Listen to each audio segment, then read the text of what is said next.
going back to the waveform, again, just going back to my preferred method of teaching, keep it simple, stupid. I mean, this is what I use at 2 o'clock in the morning, right? And everybody's like, you're just dumbing it down. No, honestly, when I need cognitive offload, I mean, this is the way I think about it, is, a regular waveform should look like a SpongeBob, right? So it should be rather blocky, right? Yeah. SpongeBobs are good, sharks are bad, right? Which way the shark is swimming, whether the shark is swimming to the left or swimming to the right, is how I keep track in my mind of whether it's an expiratory or an inspiratory problem, right? Mm-hmm. So the value you're looking at, from a very, very, very, very simplistic standpoint, is the way I think about it is the left side of the waveform. That's expiratory, right? It's the first thing that the machine's going to pick up, and that's my tracing. So I want that to be generally pretty steep, which means that I'm getting to my peak CO2 quickly. There's no delay. There's nothing inhibiting it coming out. If that's much lower, and again, that's where we get that shark fin-like appearance, that's telling me that we're having problem exchanging that gas, and it's taking a long time to come out. Evidence of bronchoconstriction. You flip that around, you get that slope on the other side. That's the inspiratory side of things, right? So, again, what do I think about 2 o'clock in the morning? I'm looking for SpongeBobs. If I don't have SpongeBobs, then I'm looking at, is this a slope on the left side? Is this a slope on the right side? And that kind of drives me towards, I have an expiratory and inspiratory problem going on here. Or like this, then I know I've kind of got both, right? Yeah. But, again, that's my 2 o'clock in the morning rule for self, right? Yeah. No, it's excellent. I like that. It works. Just remember, left to right is the way we read it, and that's time. Left to right is time, and left to right on the graph is time, and top to bottom, like we talked about a minute ago, is the CO2 value, is the number. I think there's one more thing you have to talk with capnography waveform is when you intubate a patient, and you're putting this on to verify, if you get a spike and then a slow slope down, your tube's not in the right place. It's the esophagus. You should continue trending down. Yeah. You should see those breaths each time, and if you're not, and you're seeing a steady down, you're in the wrong spot. Yep. And that return on the inspiratory phase, that should always go down to baseline, right? Whatever baseline is on your machine, right? So in theory, it should be 0, right? So that should go all the way down. So if you have this, it starts here, but here's the waveform, but it ends up here, and then the next breath here, you're rebreathing carbon dioxide, and these are patients that have that on underneath a non-rebreather, underneath a mask of sorts, right? And they're breathing carbon dioxide. That will also manifest itself in alarms in most machines, right? And it'll come up with high FI CO2, and we talk about in oxygenation increasing FiO2, or the fraction of inspired oxygen. You should not be taking high concentrations of inspired carbon dioxide, right? And I think I noticed on here when we had this on a few minutes ago that I think the high FiCO2 was set at 15 on here. So if you're rebreathing, eventually you'll get to a threshold where it'll be high FiCO2. What do you do with that? Increase your flow rate of your oxygen, right? So if you've got them on 10 liters a minute and all of a sudden you see those things they're rebreathing, it's not coming back to baseline on the inspiratory side of the waveform, or you're starting getting these high FiCO2, it's a very simple fix. You go from 10 to 12 to 15 to 20, whatever liters per minute to help flush some of that carbon dioxide out away from there. FiCO2 setting on this, it's 15. It's going to alarm at over 15, at or over 15. So that's what to do with that alarm if you see it. You should not. You've got a bad day if you see it with an intubated patient. The other thing that I find fascinating with the waveform is CHF patients. In CHF patients, often the waveform will be normal. They may even have a high respiratory rate. They're having trouble. You listen to them; they sound like garbage. But the reason for that is, and I've got my trusty Mountain Dew here, which is my demonstrator. Carbon dioxide is very, very soluble in water, right? So if I open my can of pop, what do I hear when I open it? Psst, right, I hear. That's all the gas. That's all the gas. My soda, whatever. Jesus, man. But that's the gas. That's the carbon dioxide coming out of solution in the, in the pop. And I guess we do have an international audience, right? I was going to say beer, but pop, yeah, I see soda, where you're beer. going with that. Okay, whatever. Scott's Any carbonated beverage. Okay, yeah, it's my go-to. It's my poison. I'm sorry, but that's the carbon dioxide coming out of solution. And then when you shake it a little later, you'll hear it fizz even more, right? That's more carbon dioxide coming out of solution. Well, if you've got fluid in the lungs, you got water. Most plasma is just water, right? That seeps through there. That'll give you a fairly regular looking waveform and a fairly normal number, despite the fact that you've got crappy lung sounds, you've got all these other things. So in that case, it's more of the absence of any changes that leads you to the diagnosis of, okay, everything else fits CHF, right? But often they're tachypnic, and there's other clues, right? There's things that'll say, hey, this is. So you want to talk about some more advanced waveform stuff? Right here, we were just talking about the phenomena of Curare cleft. Very specific for intubated patients, right? Or as I advanced airway patients, I'll correct my vernacular there. But what's that all about, and most importantly, how do we fix it? So it's a sign of the patient's kind of waking up and giving more respiratory drive and not syncing with a ventilator or bagging if it's going to be in the pre-hospital phase care without having a ventilator present. Yeah. Most pre-hospital providers don't have paralytics. Paralyzing is one way. You could change your vent settings or try to time up your breaths with the patient a little bit and try not to fight them. Yep. You can also try sedation. About to say sedation, yeah. That's might be a sign you want to resedate them, especially if their heart rate's increasing. Exactly. So sedative of your choice, analgesic of your choice. We've had multiple episodes about those choices and whatnot. But yeah. And with an already established airway, the side effects of those medications we're less worried about. We're not worried about respiratory depression if we have a secured airway. We're correct. There's probably a lot of value in multimodal sedation, and I think that's why we standardize on ketamine because it checks lots of boxes. Yep. And it actually goes above and beyond from just sedation. We're controlling pain. Yep. We're sedating to the point that now we're dissociating as well. Yes. And if they're tight, we're bronchodilating to some extent. Yeah. If you have a horrid asthmatic and you're having a real hard time with compliance, it's now written in our protocols is that's your choice, right? Yep. Of drugs to sedate and analgesize with. For exactly that reason, it's going to provide you with some bronchodilatory effect. Is it like giving them a bronchodilator? No, but it's going to then be additive to whatever bronchodilatory medications you choose thereafter. So you already talked about not returning to the baseline. Now return to baseline, yeah. So that's we're rebreathing CO2. Talked about how to fix that already, and that's increasing your flow rate. I kind of talked about as I so ineloquently call it a left shark, which is a shark swimming to the left, which means that the waveform looks like that. Since that slopes on the expiratory side, right? Again, that's going to go back to helping them get air out better, and we do that with bronchodilators, right? Mm-hmm. So that's going to be this patient needs albuterol, Atrovent, whatever your inhaled bronchodilator, and if those fail you, or maybe it's so severe to begin with that we have to go with, injected bronchodilators early on, right? So you get this bad anaphylactic case, right? They're wheezy, they're tight, they're not moving any air. We're going to clearly stab them with epinephrine early on.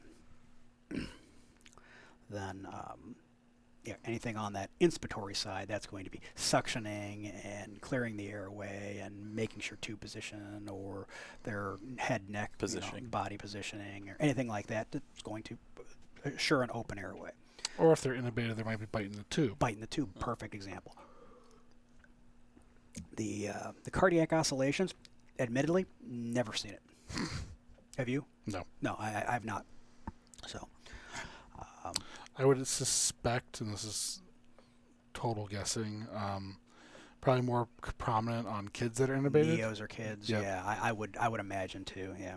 Because their heart volume to their lungs are much bigger. You can see those types of oscillations as opposed you won't see it for adults. And what we're talking about is, I've seen pictures of it. I've just never seen it as patient presentation in my care. Is just fine little oscillations in the consistent with their heartbeat. Yep. In the waveform tracing. Sudden loss of waveform. Well, let's frame that up in the patient who's intubated, right? Or again, advanced airway, right? That simply means that something's become dislodged, Yep. right? That could be my sampling circuit, or that could have been the tube itself, right? Yep. That goes back to your favorite thing. That's you dope the tube, right? Yeah. Yep.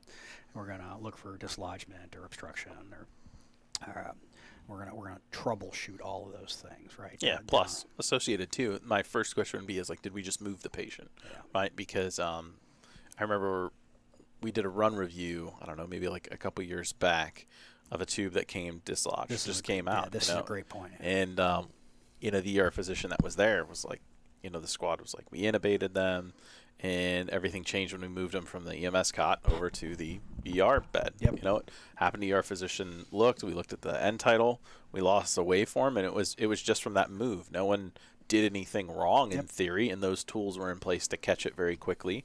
So every time we move a patient, we run the risk of, is my tube holder good? That balloon that's in their trachea, obviously we do not want it hyperinflated, but it's going to let you know, hey, we moved the patient, we lost the tube, we were able to make some corrections, and the patient was fine. But it's just something to pay attention to. That brings up a really good point. Is in that intubated patient, this is not a spot check, right? Correct. Sometimes we spot check pulse oxes, right? Be like, yeah, all right, they're fine. All right, well, let me get another set of vitals. Let me put this on real quick, right? This is something that needs to be running in the background the whole time. Exactly for that, I hate to call it proof of life, but, I was involved in a very similar situation where, the accusation was your crew lost this tube at the sending, and it was never right all the way, and, and we were able to definitively, very quickly. It was just like, bro, here's the timestamp. Here's time we were at your hospital. Here's time, you recorded they were in your bed. Look at this number here. This was at the time they said, Ravel and ER.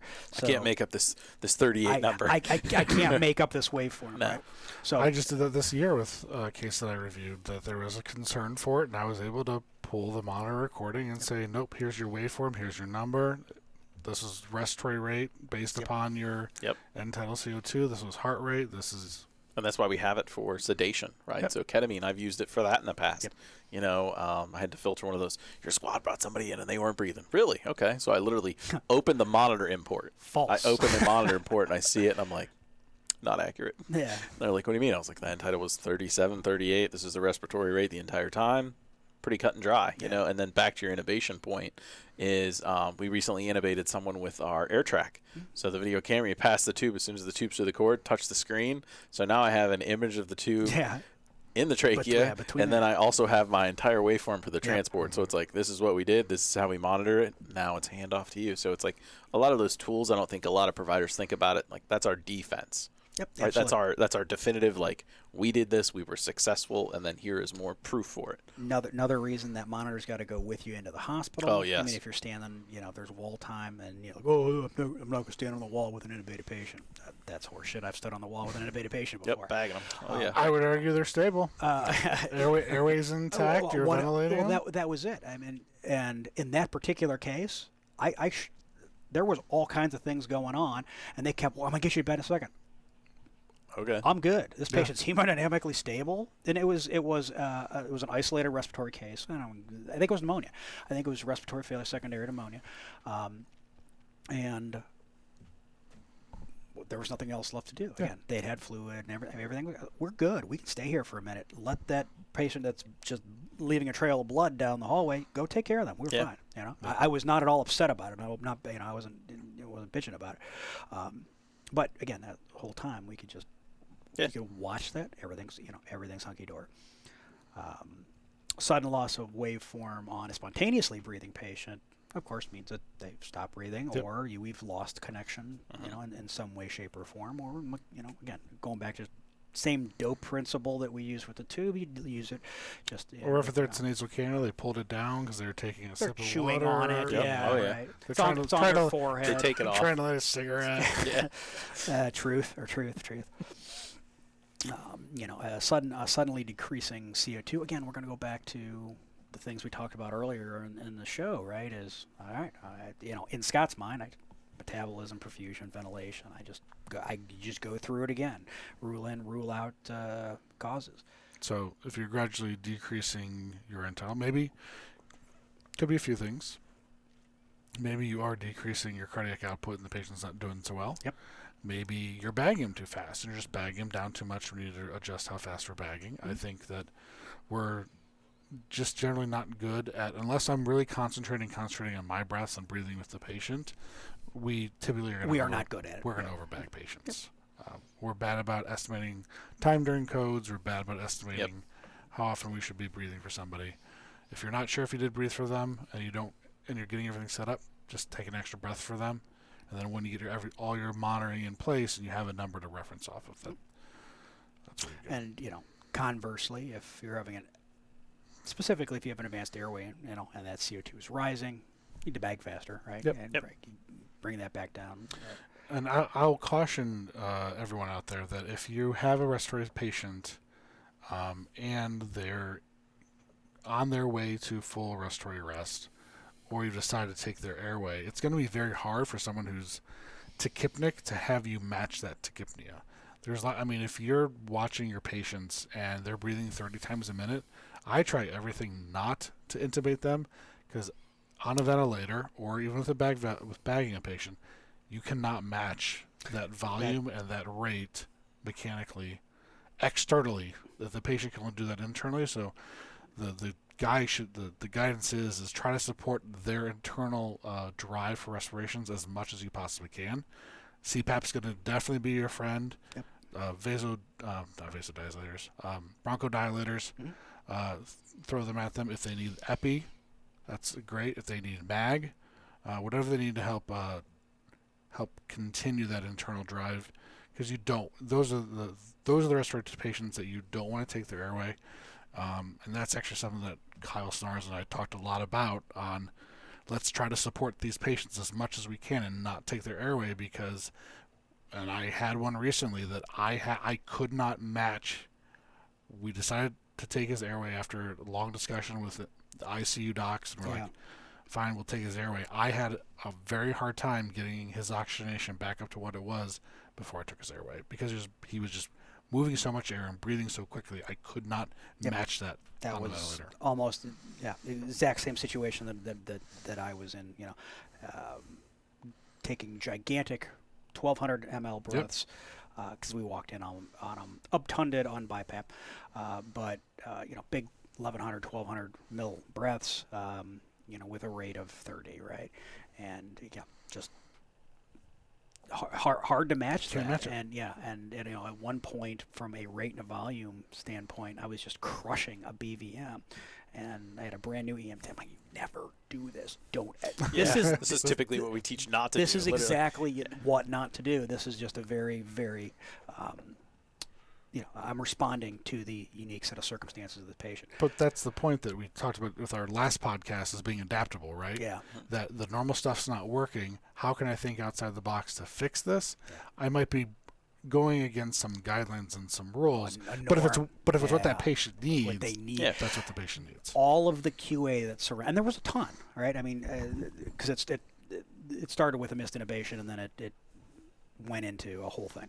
But when we wound up leaving, by first glance, if you were to read that, like there were dangerous things we were doing, but all of those things, right? Once you started splitting hairs and you getting down there, every single thing was necessary because that patient needed that set of things to live. Yep. And it It's rare. It took us a very long time to build up to what that balance was that the guy, because every by the book vent settings, we vented that guy probably 4 times before we got the settings to match what he needed, right? We'd put him on the vent, and then he'd go to crap again. We'd pull him off and bag and get back to it. So now we were actually trying to kind of moving in the same directions. Now we were trying to, what I was doing with the bag that was working, we were trying to figure out how to translate this giant and all of this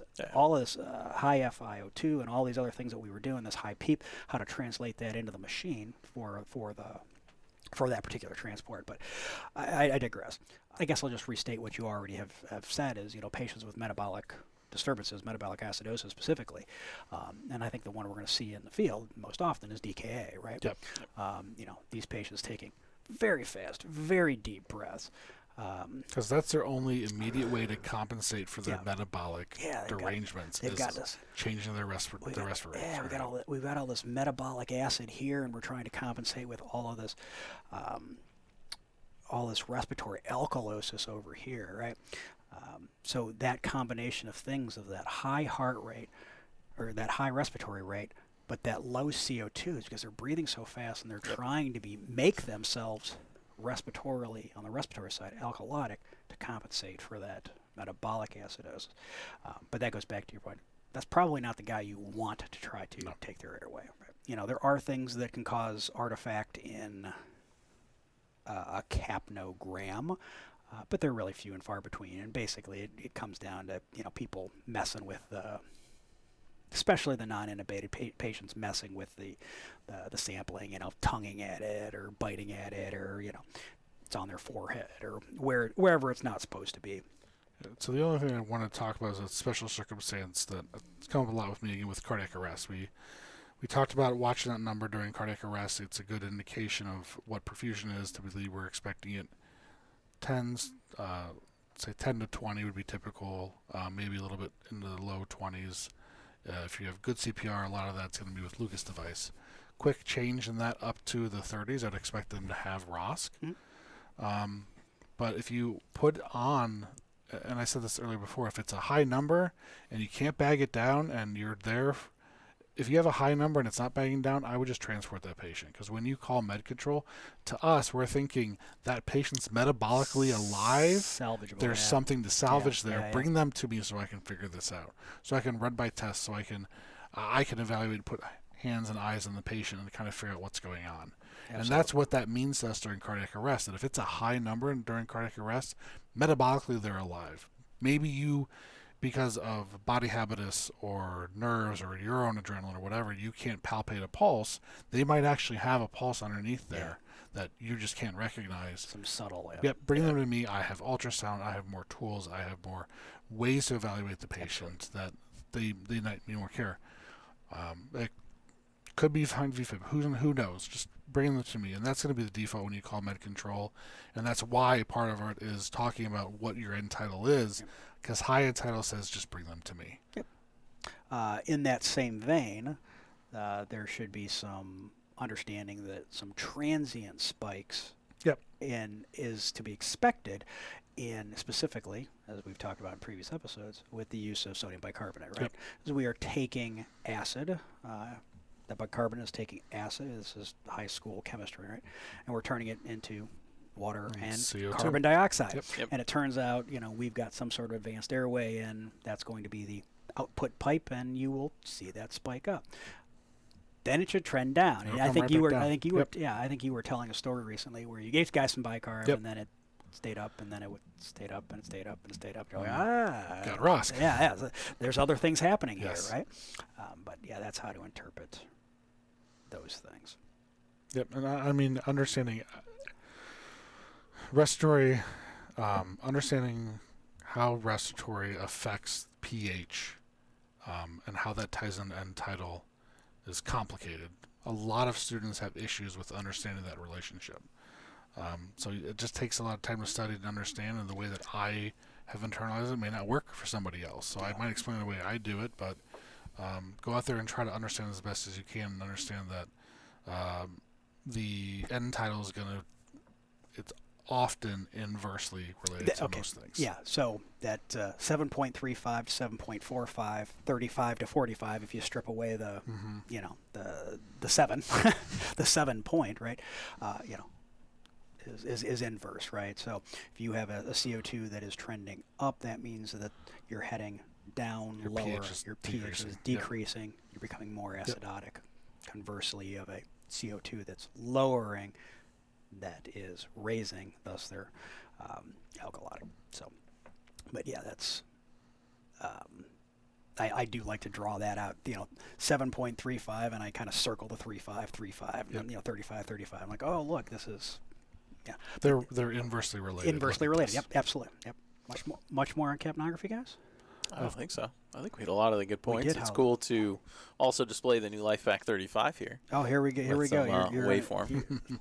Are they going to give you some royalties for saying LifePack 35 on the air? I don't think so. I don't think so. You hope Caleb did miss a huge pun because you did say his trigger word a couple times, which was I know. CPAP. So he would be screaming. He's off today. Yeah. He'd be screaming pulmonine right now since he had to step out. He had to. But no, I think it's excellent that we get to display the new unit. Yep. See it while we're also talking about this. All right. No, but I think we covered a lot of the bases, a lot of topics. And we're also going to have a ton more information in the show notes, which is at prehospitalparadigm.com. And like on our last episode, Dr. Hill was reminding us, we would love whether you consume us on YouTube or not, but we would at least certainly appreciate you subscribing on YouTube or on YouTube, as in addition to however you may consume it, whether it's just audio product only or through our website or however. So. Yep. And we have free Ohio CE for EMS providers here, and hopefully we'll have national CAP C accreditation here shortly. Yes. So find us there. All right. Excellent. Catch you next time. See ya.